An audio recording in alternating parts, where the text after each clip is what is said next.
Bom, o que acontece quando uma empresa passa quase uma década inteira, tipo, enterrando bilhões de reais no chão e assustando o mercado, gerando uma desconfiança enorme, sabe? Ah, o pessoal costuma fugir logo de cara, né? Exatamente.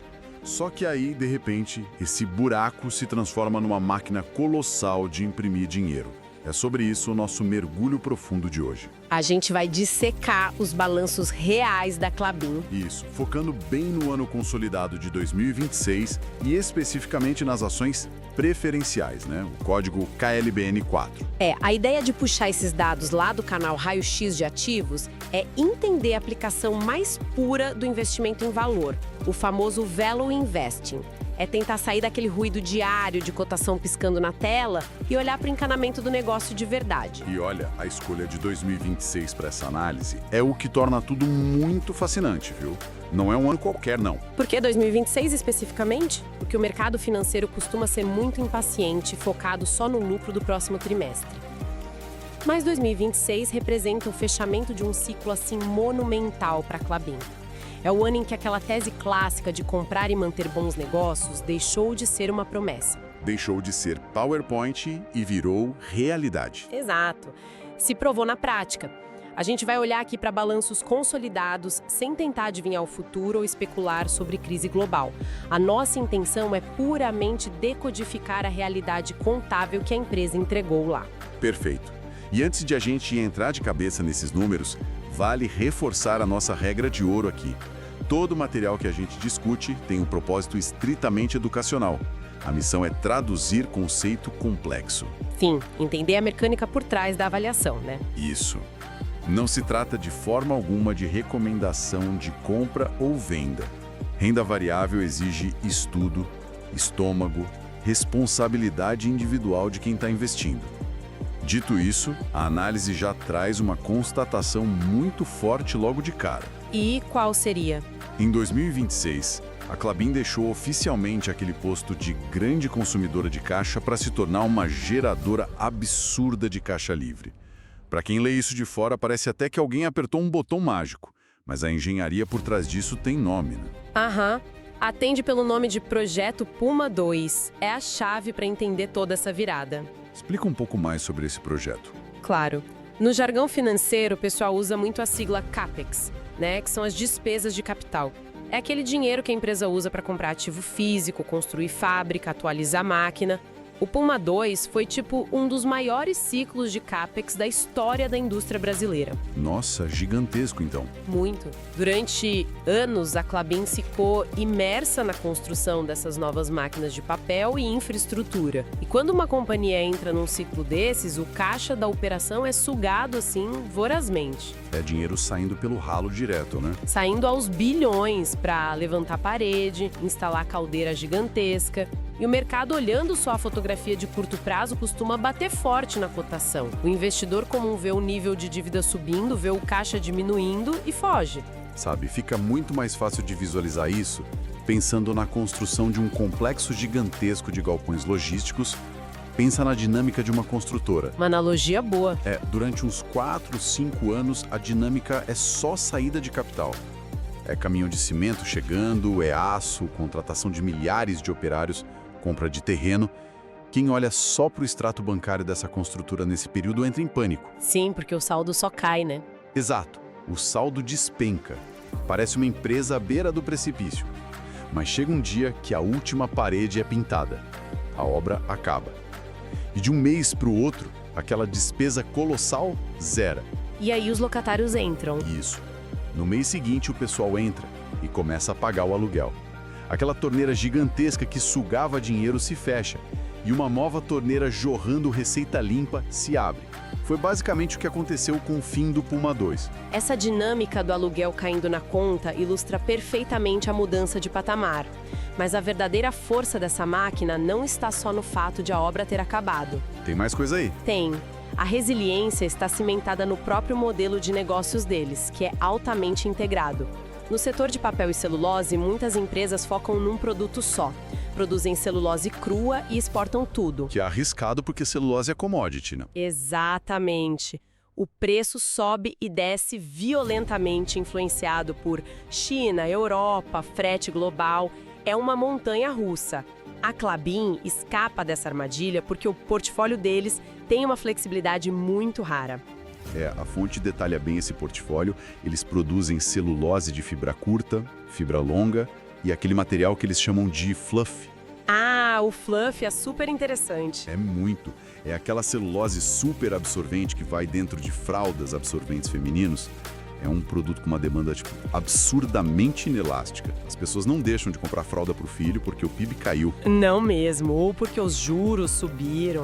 E tem também o mercado de papelão ondulado, né? As embalagens. Sim, que é gigante no Brasil. Essa forte exposição ao mercado interno de embalagens funciona como um escudo contra aquele caos internacional da commodity. Grande parte da receita vem do Brasil, alimentando o setor de alimentos, bebidas, e-commerce. As caixas de papelão são a espinha dorsal do consumo básico. E aí, quando você une a conclusão de uma obra de altíssima tecnologia com esse portfólio flexível que consegue direcionar a produção porque dá mais lucro, o resultado aparece nas margens, né? E aqui entra um número da operação de 2026 que chama muita atenção. Qual deles?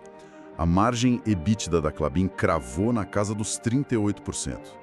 Para clarear o que isso significa no mundo real, o EBITDA é, de forma bem simplificada, aquele caixa bruto que o chão de fábrica produz com o próprio suor.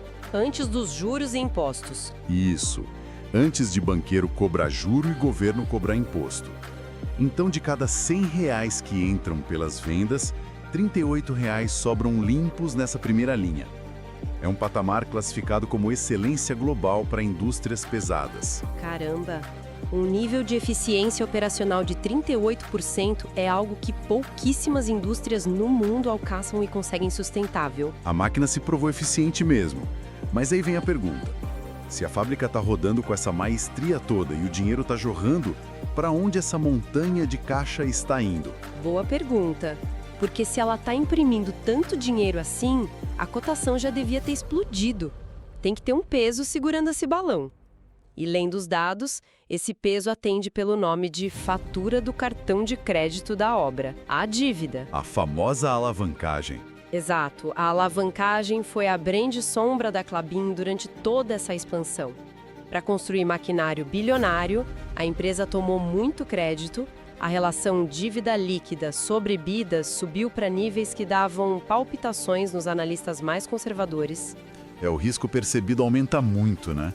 Demais, porque a empresa passa a carregar um compromisso gigante com o credor, enquanto a fábrica nova ainda não fatura um centavo. Mas os números de 2026 mostram um cenário de alívio chegando. Com o caixa novo entrando, a diretoria focou agressivamente em abater esse endividamento. E conseguiram.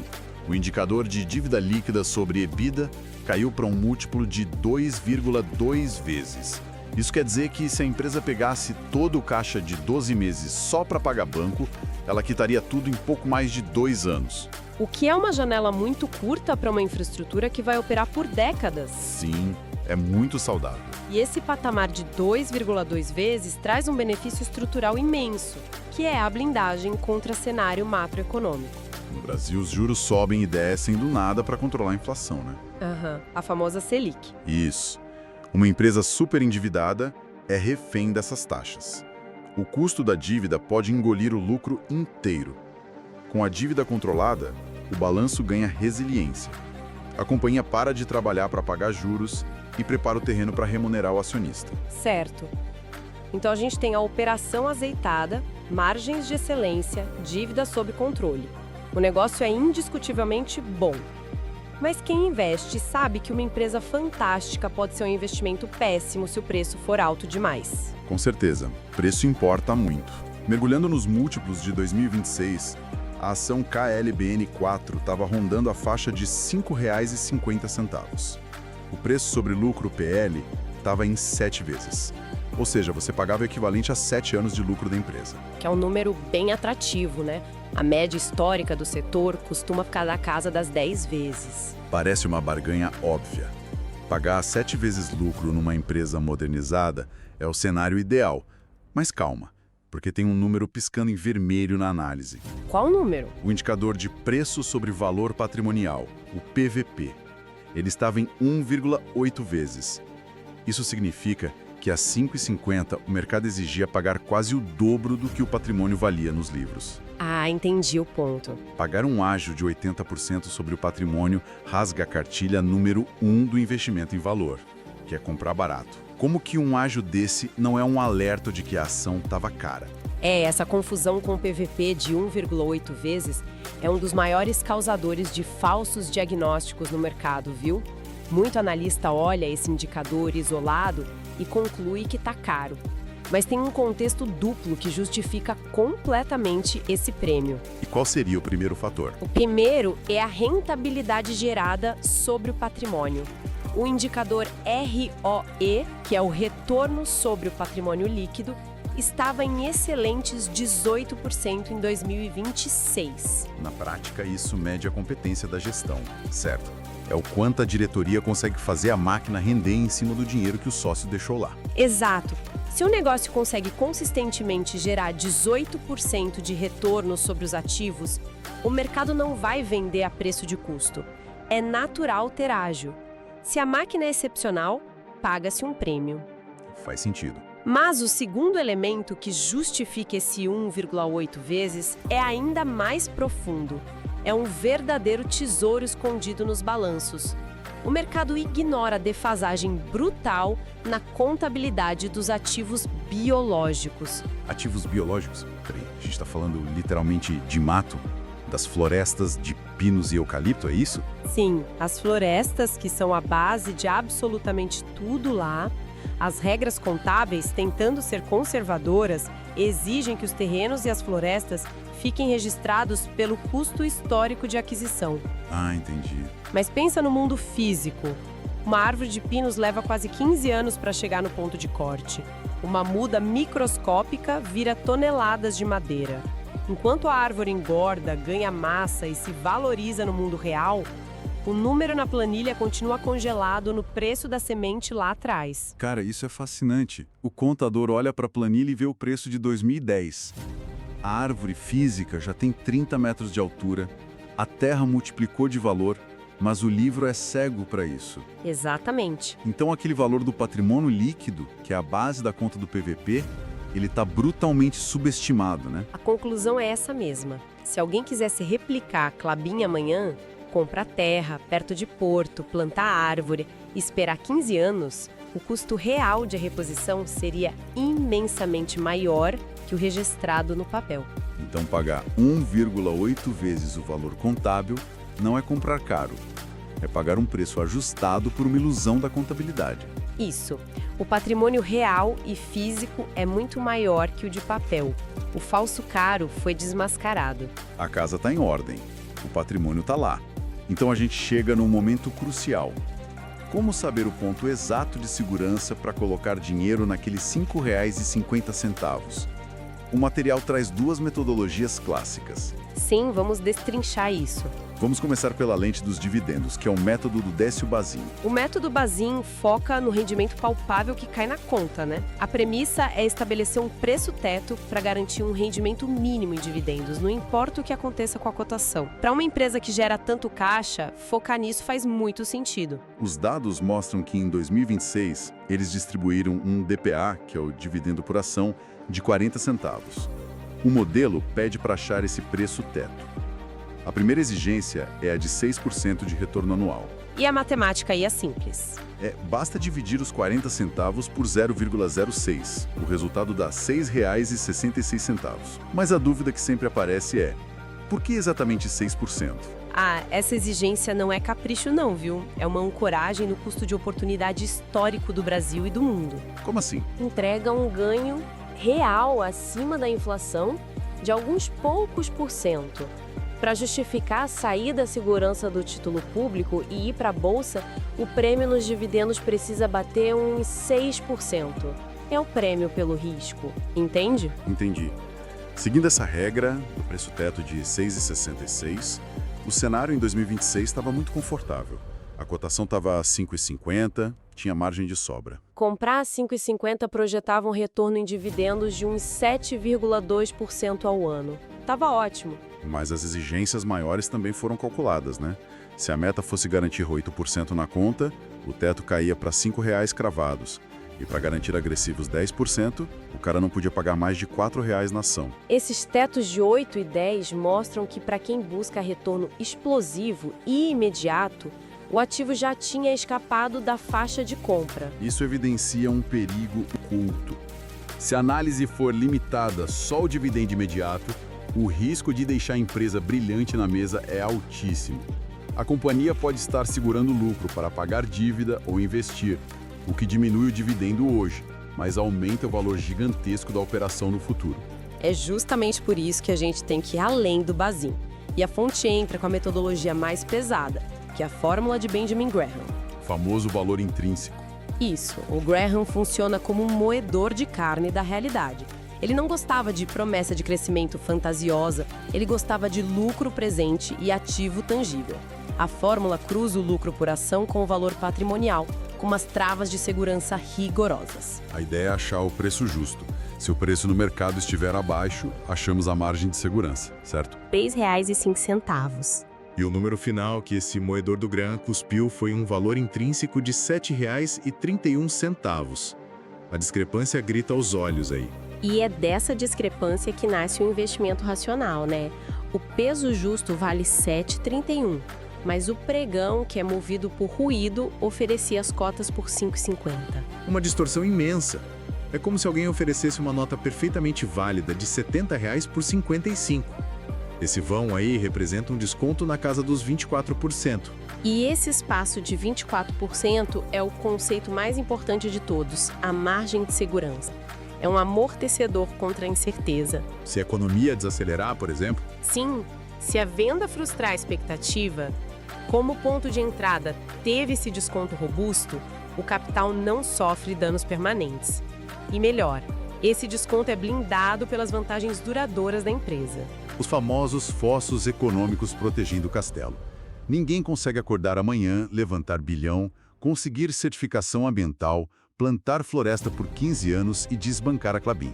A barreira de entrada é formidável. É verdade. O que amarra perfeitamente o nosso fio condutor de hoje.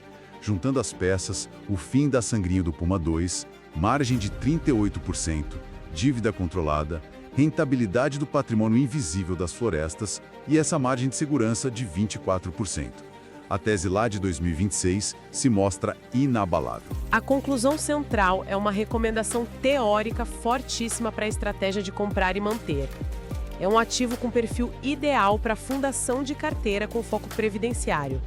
Uma operação para atravessar décadas gerando caixa. Uma base muito sólida para quem tem horizonte de longo prazo. E, de novo, pontuando que essa dissecação tem função educacional, a aplicação tem risco e apertar o botão de compra ou venda é prerrogativa individual de quem está investindo. A leitura técnica é indispensável, mas a execução prática exige muito estômago, né? E isso nos deixa com uma observação formidável. A gente viu como a cotação sofreu nos anos anteriores, punida por um mercado que só via a dívida subindo na expansão. Foi esmagada na época. Esmagada exatamente quando estava plantando ativamente as sementes que garantiram o sucesso de 2026. Isso obriga a gente a uma reflexão muito mais ampla. Quantas operações excepcionais não estão, neste exato momento, sendo abandonadas por investidores impacientes só porque atravessam a parte poeirenta e cara da obra do seu futuro? Nossa, essa percepção muda o jogo. Quando todo mundo foge do barulho do trator e da poeira da obra bem fundamentada, o rebanho vende barato. Acho que o maior aprendizado que 2026 nos deixa nem é a matemática de preço justo. É comportamental, né? Exato. O aprendizado é comportamental. Às vezes, a melhor ferramenta não é uma calculadora de última geração. É um capacete de obra. Ter a visão de enxergar as máquinas rodando antes mesmo da argamassa secar. Bom, até o nosso próximo mergulho profundo.